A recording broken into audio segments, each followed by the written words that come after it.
hello bachcho, let's see the question. The question says that in a right prism, the base is an equilateral triangle.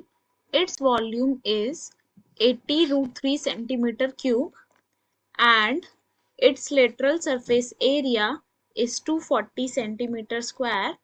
Find its height in centimeter. Options are 10, 5, 15, 20. Okay तो इस question में हमारे पास एक right prism दे रखा है जिसका base एक equilateral triangle है. ओके तो यहाँ पे हम एक प्रिज्म बना लेते हैं सबसे पहले जिसका बेस हमारे पास एक इक्विलेटरल ट्राइंगल है.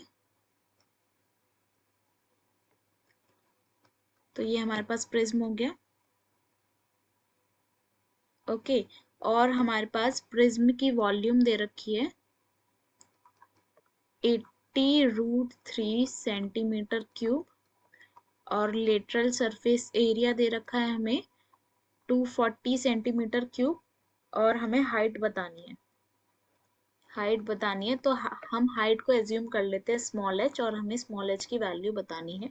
ओके अब ये क्या है हमारे पास एक इक्विलेटरल ट्राइंगल है तो हम यहाँ पे मान लेते हैं let the side of equilateral triangle be small a. Okay तो अब हमारे पास लेटरल सरफेस एरिया है. लेटरल सरफेस एरिया मतलब टॉप और बॉटम छोड़ के जो भी हमारे पास एरिया होगा वो हमारे पास लेटरल सरफेस एरिया होगा. ओके तो अगर हम यहाँ पे देखें lateral surface area of prism क्या हो जाएगा. ये जो हमें प्रिज्म दे रखा है इसका लेटरल सरफेस एरिया क्या हो जाएगा. हमारे पास ये रेक्टेंगल होगा और ये हाइट होगी तो ये h और ये साइड है, ये इक्विलेटरल ट्राइंगल की साइड है तो ये a. ओके तो ये हमारे पास a b c d एक रेक्टेंगल बना जिसकी लेंथ है हमारे पास h और ब्रेड्थ है हमारे पास a. तो यहाँ पे हम की कॉन्सेप्ट यूज करेंगे एरिया ऑफ रेक्टेंगल. ओके और एरिया ऑफ रेक्टेंगल हमारे पास क्या होता है area is equal to length into breadth जहाँ पे L होता है हमारे पास लेंथ ऑफ रेक्टेंगल और B होता है हमारे पास ब्रेड्थ ऑफ रेक्टेंगल. ओके ये यूज करेंगे. अब हम यहाँ पे देखेंगे लेटरल सरफेस एरिया में हमारे पास ऐसे कितने रेक्टेंगल बनेंगे 1 2 और ये जो बॉटम वाला होगा बेस वाला होगा वो 3. इट मीन्स इस प्रिज्म में हमारे पास 3 रेक्टेंगल बन रहे हैं. 3 rectangle of h into a dimensions. तो लेटरल सरफेस एरिया हमारे पास कितना दे रखा है 240. तो 240 किसके इक्वल हो जाएगा 3 into h into a. Okay ये 80 टाइम्स कैंसिल तो हमारे पास h into a की वैल्यू आ गई यहाँ पर 80. ओके ये आ गई हमारे पास 80. अब हमें क्या दे रखा है वॉल्यूम दे रखा है. अब यहाँ पे हम की कॉन्सेप्ट यूज करेंगे वॉल्यूम ऑफ प्रिज्म. ओके और वॉल्यूम ऑफ प्रिज्म हमारे पास क्या होता है volume is equal to base area into height. ये हमारे पास होता है वॉल्यूम ऑफ प्रिज्म.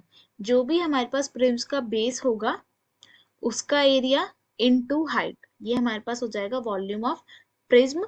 और सेकंड की कॉन्सेप्ट यहाँ पे हम यूज करेंगे एरिया ऑफ इक्विलेटरल ट्राइंगल और एरिया ऑफ इक्विलेटरल ट्राइंगल हमारे पास होता है √3/4 इंटू साइड का स्क्वायर. ये हमारे पास होता है इक्विलेटरल ट्राइंगल का एरिया. ओके अब हमारे पास आई h इंटू ए की वैल्यू 80. तो यहाँ से हम सब्स्टिट्यूट कर देते हैं a की वैल्यू 80/h. इसको हम बोल देते हैं इक्वेशन नंबर 1. ओके अब हमारे पास वॉल्यूम ऑफ प्रिज्म कितना दे रखा है हमें 80√3 सेंटीमीटर क्यूब, तो 80√3।